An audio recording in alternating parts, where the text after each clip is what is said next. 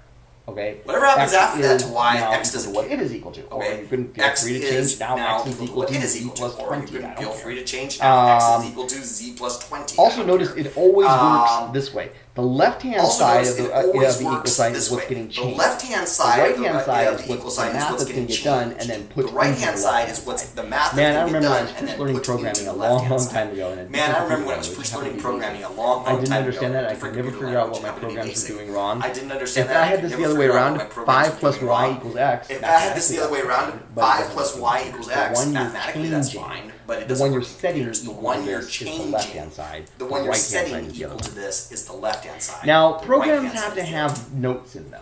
Now, programs have to have especially as your programs get longer and longer. All these programs are going to be doing today. Especially as your programs get longer but and longer. They're going to have notes in them. That the word but they're going to have program is notes doing what bugs there are, etc. It explains what the program is doing, what bugs there are, etc. Okay. That's called This documentation. lecture's gotten long enough. This assignment is hard enough. We're not going to worry about how you document This your assignment is hard programs. enough. We'll do that We're not going to worry about how you document your programs. So, what's going to happen on this assignment? I'm going to go back to my prompt what's here. going to happen on this assignment? I'm going to go back to my prompt here. But what I want you to do is I want you to do some calculations like, and this comes from page 35 in your textbook, you're going to do things like convert 15.3 Fahrenheit Celsius to Fahrenheit. Convert 15.3 Fahrenheit. Write your program. You're going to make a program called something like assignment 3.c. You're going to make a program called something like assignment 3.c. That's fine. I think we're on 3. That's fine. And you're going to make a program that does all these things. And you're going to make a program that does all these things. Potential temperature in Kelvin of this air that has this temperature and this pressure. Compute the potential temperature from, whatever. All these different things. Convert a wind speed from knots to miles per hour. Convert a wind speed from knots to miles per hour. And you're going to print the results of these calculations to the screen. Now, it might sound like a lot, but I can tell you even 2 assignments from now you're going to think this is baby. It doesn't change the fact that I realized your first time it's a real challenge. So let me go ahead and bust out of this here, and I want to show you what I'm bust out of this here, and I want to show you what I'm doing here. So I'm back here at my screen on Chesapeake, and where I'm logged in as student 315, and I'm going to just go back and open up sample.c again, pound include math.h, pound include stdio.h, main, and there's my angle brackets. Okay, so let's just do some examples of this sort of thing. In fact, why don't we do something similar to what was in that first part of the problem, where we are going to be converting a temperature from Fahrenheit to Celsius. Okay, and I'm not even going to go look at what the actual problem is, but we're going to be taking a temperature in Fahrenheit and we're going to convert it to Celsius. Temperatures are floating point numbers. They can be 37.6 degrees just as easily as they can be 37 or 38, right? So they are float. And I'm going to go ahead and create 2 variables. I'm going to create a temp F for the temperature in Fahrenheit and a temp C for the temperature in Celsius. Now let me tell you what I'm doing here. I have been writing programs for like 20-some years now. Oh my, it's longer than that. Wow. Anyway, wow. Anyway, I have long since learned that making the variable's name tell me what the units are as well is a really handy thing. I mean, here's the deal. I could have called this temp 1 and temp 2, or I could have called it temperature Fahrenheit and this is my dog, all run into one word or whatever, but that doesn't help me. Making the variable's name tell me what's in the variable is a useful thing. But I could have called these anything I wanted to. In fact, I'll demonstrate that in just a little bit. But making the last part of the variable's name tell me what the units are is just really good habit. Okay, because otherwise you've got a number in there. You've got a variable called temperature and it has a value in there of 10. Is that Celsius, Fahrenheit, Kelvin? I don't know. So that's not so easy. So let's just say I'm going to convert a temperature in Fahrenheit. Maybe the problem told me to take body temperature, 98.6. So temp F is equal to 98.6. And then I'm going to say temperature in Celsius is equal to, and then let's do the math. Well, how do you convert a temperature in Fahrenheit to a temperature in Celsius? Well, it is the temperature in Fahrenheit, and I realize I'm doing some things here that we haven't yet talked about. I'm using parentheses, for example, which is fine. You take the temperature minus 32 and you multiply it by the number 5/9. Now, I realize there's a couple of things going on here. Let's actually look at this for a second. Temp C is equal to temperature minus 32 times 5/9. Yes. Okay, the parentheses here are necessary, right? The subtraction by 32 has to happen first. Feel free to go, by the way, for the assignment in general, you'll need to go to the appendix of the textbook, which has that common meteorological calculations chapter, which is really, really helpful for such things. In case you don't actually know these equations off the top of your head or know where to find them or whatever. So temp F minus 32. Now, I could have said temp F minus 32 like this, where the integer. Temp F minus 32. But that's actually not technically correct. I'm not taking this floating point 32, let's say my temperature is 32.5, and subtracting 32 an integer, because, degrees aren't something you just count, right? They're something you measure. So strictly speaking, taking a float minus an integer doesn't work. Now, as it happens, GCC is smart and catches that error most of the time.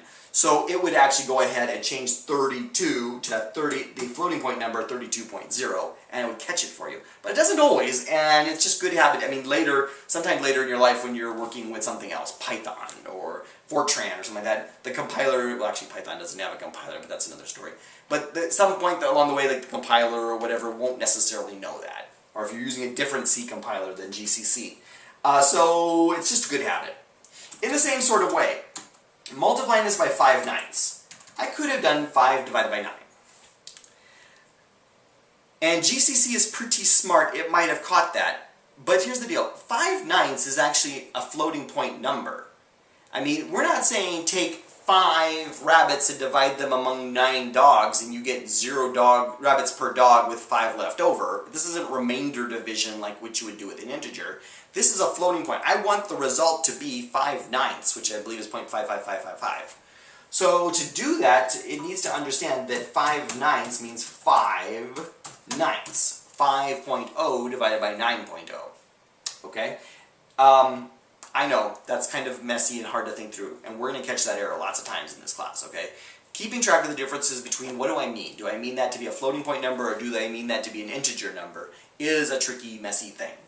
I'm going to show you one more little detail you can do. Strictly speaking, you don't actually need a 0 there when you have like 32.0. It could actually be just 32 point, and this could be 5 point, and this could be 9 point. In fact, I've noticed when I was flipping through the textbook that there's lots of places I did it that way. So this would work just fine. Let's actually print the result. Printf %f Fahrenheit is %f Celsius /n. I'm actually doing something a little bit different than we did in the little lecture part here. I'm actually making 2 things print in part of here. There's going to be the temperature in Fahrenheit and the temperature in Celsius. By the way, I was just messing with there. Notice there were little spaces between the arguments that didn't hurt anything. Those little extra spaces, they didn't hurt anything.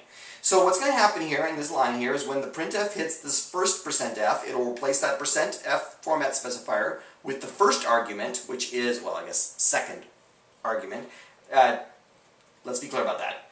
This part in quotation marks here is the 0th argument. Then the first argument is temp F, which will go into the first format specifier, and then the temp C will go into the second one. They just go in order like that. Alright, let's see if this works. I'm going to hit escape to get back into command mode. I'm going to hit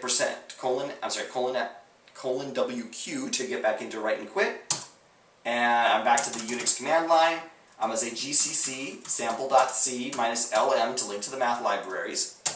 And it doesn't look like anything happened because it didn't hit any errors or anything. So if I type /a.out, I get 98. I told it was 98.6. Yeah, but 98.5999998 is really, really close to 98.6. We're hitting a precision error problem in the computer, but we'll talk about that in a different lecture. But that works out to 37 Celsius. Oh, that's neat. Let's go back into our program and see if we can mess around with it. I didn't like all those decimal places there. What I really wanted was this out to like 1 decimal place. Well, I can change my format specifier of my temperature in Fahrenheit will be %.1F. That'll be 1 digit to the right of the decimal place. And let's do the same thing for the format specifier for the temperature in Celsius. It'll be 1 digit to the right of the decimal place. I'm going to escape and get back into write and quit. I'm back to the command line. I have to recompile the program because I've made changes to the program, right? There is still an a.out. Look, if I type /a.out, I still get my program. But that's the old a.out, right? I need to make a new one by recompiling. Again, I'm going to just use my bang G command to recompile. And then /a.out. Oh, isn't that nicer? 9.8F is 37C. Now, we could have done... So this is what I want you to do. So like on your next part, let's say your next problem involves converting... So like this would be like, I don't know, here's your part 1. And then maybe like in the next part you need to compute a potential temperature. I'll call that theta K. Okay, so we make a floating point number called theta K, and then farther down here you'll have theta K is equal to and whatever it's equal to. Okay? You can do these things like that. It'd be no problem whatsoever. I want to show you a couple of things that would have worked. I could have called temp F something totally different. How about T1? Now I'm going to pull a trick here in VI. I'm actually going to use global search and replace. At some point I'll teach you all about this. To replace all of the temp Fs with, let's just say, T1. Okay, and I can do the same thing again here. I'll take all the temp Cs out and replace them with T2. Alright, so instead of having temp F and temp C, I've got T1 and T2. T1 is equal to 98.6. T2 is equal to T1 minus blah blah blah. Printf, this is here, temperature T1 will go into the first format specifier. Temperature T2 will go into the second one. I'm saving it and quitting. I am recompiling the program because I've made changes, and I run it and it works just fine. But what a piece of junk of a program. I have no idea what T1 and T2 mean. Now, if I actually had documentation or notes in my program that would help, maybe I could make this work. Maybe. But it's way better. I'm going to use that global search and replace that you don't yet know how to do to go ahead and put those back the way they were. I'm replacing T2 with temp C. See how that just makes the program make a whole lot more sense? And the same way, I mean, I've had students over the years who want to use variable names like puppy and goat and dog. Unless you're talking about puppies and goats and dogs, don't use variable names like that. That just causes confusion.